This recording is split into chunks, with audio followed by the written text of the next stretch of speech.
What's going on, Bulls fans? Welcome to another episode of Chicago Bulls Central. On today's episode, we'll be talking about the Bulls' last game against the Hornets, their month in November, where they sit at right now, some things with the zone defense, and as well as how Bulls fans tend to overreact and how we can, kind of bring it all back in. We'll talk about all that and more right after this. All right, so the Bulls played the Hornets last night in the first battle of the Ball brothers. Well, while Lonzo's here in Chicago, and this game did not disappoint at all. I went live after the game. You definitely want, and when I started this Chicago Bulls Central project, it was more focused on podcasting. I then added the YouTube in. YouTube has become a very big part of it, and I always wanted to have the same content on both sides. Now, with that being said, live streams is difficult to do with podcasting, so you definitely there's a link in the description. You definitely want to go and subscribe to the YouTube channel if you want to specifically get those live streams, right? So I did a halftime live stream. I called it a halftime hangout. We also did a live stream after the game where we just talk. I mainly respond to comments, and we just have an open conversation on those live streams, so you definitely want to be a part of that. But enough plugging. This game was everything that we needed to see from Vooch. He really came in and played very well, very early. There was a stretch in which the Bulls had a big lead after the third quarter. That lead got whittled down. Vooch came back into the game. He calmed everything down and played very well. Vooch was not the only key to this game, right? I'm not saying that. But his play, him playing at a great level and a high level makes so many things much easier on the Bulls down in the middle, right? Like I said, that zone that we have issues with, when Vooch plays the way that he does, when he took advantage of smaller players being up against him, and he scored on almost every possession in which that happened. He was 12 and 19 for the game, 6 and 6 from three. When Vooch plays like that, this team is going to be dangerous. Add in over 20-point performances from Zach and DeMar and a 16-point game from Lonzo Ball, contributions off the bench. This team, when they play like this, it's hard to beat. Now, one thing that has reared its ugly head in the last few games, and really over the course, if we pay attention closely, is the Bulls' difficulty with zone defenses. And part of that just lies in the fact that it seems like once the Bulls face the zone, I don't know if they don't practice against the zone a lot, but a lot of the players just stand back and watch. They don't move. The key to beating the zone defense is movement, is penetration. It really took for Alex Caruso at one point in time to continually penetrate in that zone defense, and then it's like the rest of the team figured it out. So that's going to be something to watch going forward, is if the Bulls continue to have those issues with the zone defense, because if they do, it can get very difficult for them as the season goes on, especially in the playoffs and everything like that. Now, again, the Bulls won this game, right? I want to keep focused on how good the Bulls played in this game, but we still do want to keep in mind for the things that look like they can be problematic. The Bulls came out. I've been talking about the Bulls' third quarter. They've come out in this game and had a very dominant third quarter in which the lead went up to at least 23 points, right? And it was like, okay, they fixed this third quarter thing. They're gonna lock this one away. But then in the fourth quarter, on top of facing that zone, hot shooting from the Hornets, that lead got whittled down. Now again, like I said, Vooch came in, they were able to right the ship, and that's what you want to see from this team. This was a great game, and don't make the mistake of thinking just because of what the final score was that the Charlotte Hornets didn't give the Bulls a lot of fits. The Hornets offense is legit. They only went 3 deep into their bench, right? So they're playing 8 players over the course of this game, and those 8 players played very well. PJ Washington with 15 points off the bench, who just seems to be a Bulls killer, right? Since his first game in the league. Aubrey Jr., 18 points off the bench. And this is something like, again, giving 5 3-pointers up to PJ Washington. Bulls need to watch that. They do need to watch their defense, but the defensive intensity was here throughout most of the night, and the Bulls played very, very well in a great game today. That was what we want to see from this team. One of the things that I said, talk about that zone defense. The Bulls are going to be able to figure it out. I trust Billy Donovan. I trust this team. They have too many veterans. I do think that they're going to be able to figure it out, but we do have to be honest in which the zone is giving the Bulls fits, big fits. They need to figure that out. I think it's really just moving well out the ball. When we see the Bulls move in the way that they do, Zach LaVine being very intentional in the way that he shot the ball and scored. He had some wild shots at the beginning of the game, but there was very few of those. For the most part of this game, Zach LaVine just came in confidently, making shots, confidently getting into the rim, being smart, evaluating the way that they were guarding the other players to see where he can get a lane and get a crease in there and get in there and score.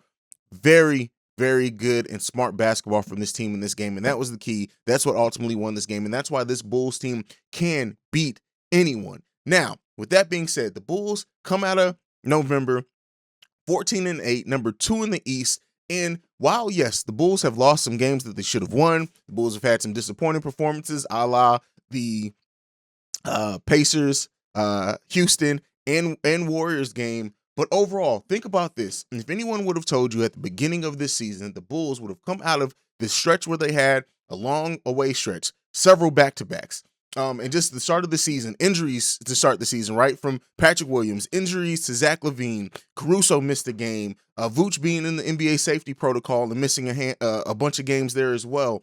If somebody would have came out and told you that the Bulls would have faced all that and came out of that 14-8 to have the second best record in the East and one game away from being number 1 in the East, we would have all taken that. So let's just put that in perspective, right? Regardless of everything that this Bulls team has faced, all the adversity, they have answered it more times than they have not. Like, yes, we have things that we need to improve on. Yes, we're still a team that hasn't played very many games together and can improve and get much better. All that being said, the Bulls are still finding a way to win. They had a difficult week last week. They have a tough schedule coming up this week. Well, the next few handful of games, but the Bulls are at least showing that they have the ability and the desire to respond. And that's the thing that's going to make this team and take this team to the next level. Very great month for the Chicago Bulls to start off this season. We need to see more of this and that continued progress. We have New York, Brooklyn, and Denver up in the next 3 games. Cleveland to round that out with the 4th game next Wednesday. But rest of this week, we have New York, we have Brooklyn, we have Denver Monday of next week. Again, next 2 games are going to be important for the Bulls. How do they play? How do they respond? We know that New Yorkers probably going to be looking for their revenge game now that we've beaten them. Love that combination that goes on there, as well as it's going to be a big test against Brooklyn. We very well, if we can win those next 2 games, right, we'll be number 1 team in the East. Who wouldn't take that as a Bulls team? The Bulls played very great so far in this season overall. And if they can continue to improve the things that they faltered at, the places where they have fallen at, and ensure up that game, get back to ball movement, stay focused on playing smart basketball, then yes, this Bulls team, the sky's the limit for them. Last topic that I want to talk about on this episode is the overreaction from Bulls fans. Again, I was out this weekend, didn't get to really respond to the Orlando game, but after the Orlando game and that Wendell Carter performance, you get so many Bulls fans, especially with Vooch being down. Oh, we should have never traded Wendell, this and that. But guess what? At the end of the day, Wendell is not having a great season, right? He's averaging 12, 9, and less than 1 block per game. Yes, he played higher than that. He was always going to come into this Bulls game with a chip on his shoulder. That was what he was going to do. But the fact that there's so many Bulls fans were so down on an all-star caliber center that still in other ways affected the game, we have to really rein that in, right? Stop being reactive Bulls fans. And this is why I thank God so many of them are not in any front office positions, because you have to calm that down. I get it. It's easy to have a knee-jerk reaction. It's easy to react when things go bad or things go are seemingly going bad. And, because we just want this team to be better. Vooch was always going to work his way out of the slump. He's probably going to get in another slump. It's going to happen over the course of the season. The Bulls made the right move. Wendell Carter, as good as he looked in that game, that's not the way he's playing every game. Now, yes, he's on a team where he basically has the lay of the land for the most part and should be able to do his thing, and he's not scoring great. He's not playing great. He's not playing bad either, but not playing great at the level that a lot of people want to react. And Vooch is the center for this team. Yes, we do need to get a better 4 next time, and we know that, right? But with that being said, that overreaction needs to stop. Another thing that people are overreacting to is Kobe White, right? I get it why coming into the season is like all of our hopes and dreams and trade values lie on Kobe White. What can we actually get for him? He's going to help us shore up the 4, especially after Patrick Williams went down. The kid, I've been saying this from the beginning. Kobe White, we're not going to see what his final form is this season until a month to 6 weeks after he came back from that injury. But anything over that is overkill. And even with that being said, with the way that Kobe White has been playing, unless the team believes in his potential, we're not going to get a lot for Kobe White. So laying all of our hopes and dreams for trading for a 4 on Kobe White is short-sighted, it's reactionary, and it's something that people aren't seeing. Again, not even to add into the point, Bulls have ranked between 26th to 29th in bench per game scoring. Not the number. But somebody else responded with, "Oh, well, the Bills are averaging such and such number. That was similar to a Bull." That was a completely different error. It's not about the number of points per game they're scoring. It's about the efficiency and where they're ranking amongst the league. That 29th is not going to cut it. So that being said, if Kobe White can get to the place where he was last season, where you have a 40% shooter from the field that can bust open zones as well as if his shot's falling, you keep that. Now, if he keeps playing in a negative way, then yes, you have Io. And this is, of course, brought about, should Io be getting more minutes than Kobe White? Here's the thing that I'm saying. I do think that Io should definitely be getting more minutes than what he has in the last couple of games. Io has earned a spot on this roster, absolutely. The Bulls, though, the coaching staff knows that if Kobe White can get going, how important he can be for this team, how important he can be to Zach and DeMar getting rest, how important he can be for that bench scoring. They're trying to get him in rhythm. Now, at some point, that experiment does have to stop if it continues not to work. But people are just focusing on Kobe's shot not falling. Let's talk about Kobe White's improved defense, his improved focus on defense, his improved defensive movement. Yes, he's still getting called out of position. He's never probably going to be a great or a plus one-on-one defender, but he is playing with his head up and in the team defense very well. Like many players on this team, like I think we forget often that we don't have great one-on-one defenders on this team besides Lonzo and Caruso. But this team is top 5 in the league in defense because of the team defensive scheme. There are 2 different types of defense. There's one-on-one defense, there's a team defensive scheme, and Kobe is seemingly catching on to that defensive scheme and playing within the team concept of defense very well. I'm not saying he's the best. I'm not saying anything like that, but look at how he's improved, and that shows an improved ability and focus on the X's and O's of basketball. Again, like with Vooch, you would like to think that Kobe is going to work himself into shooting better over the course of the season, but let's not acknowledge the improvement that Kobe's showing on the defensive side of the ball. Now, Io, yes, a better one-on-one defender, a better team defender, everything like that, but Io also makes mistakes. It's funny how we as Bulls fans, once we are fans of basketball in general, once we get caught up in these certain narratives that we want to have or ideas that we have, we highlight some people's positives while completely ignoring their negative, ignoring other people's positives while completely ignoring their negatives as well. But look, it has to come together. At this point, Io makes the normal rookie mistakes. Also, keep in mind, I talked about this on the live stream.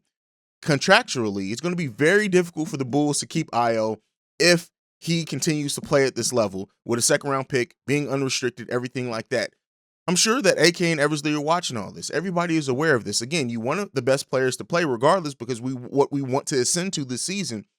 But keeping all that in mind, just watch it. And as far as the Bulls trading for a 4, I told you guys before, I don't do the trade speculation videos. You'll never get a video from me every other day saying the Bulls are interested in XYZ. That's just not the way and the integrity that I want to run this channel in.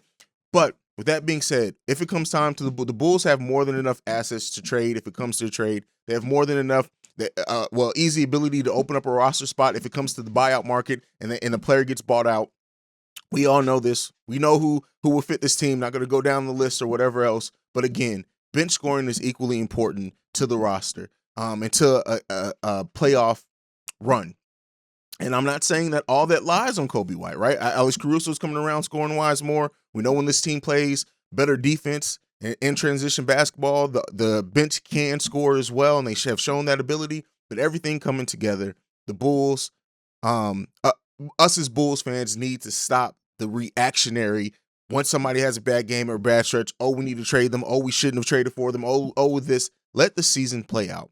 The Bulls are 14-8, second in the league. Second in the East in the first 1 month into the season with everything and all the adversity that they face. And I guarantee somebody would have just presented that to most of us Bulls fans at the start of the season, we would have definitely taken it. So keep that in the perspective. That's it for this episode of Chicago Bulls Central. Thank you guys so much for joining me. Make sure you guys are joining that live stream as well after the games. I'll be doing another one after the Knicks game. So be on the lookout for that. I'll go ahead and post that so that can be scheduled and you guys can get reminders of that. But like I like to end every video on, go Bulls. I love you guys. Peace. This has been a presentation of the Breaks Media.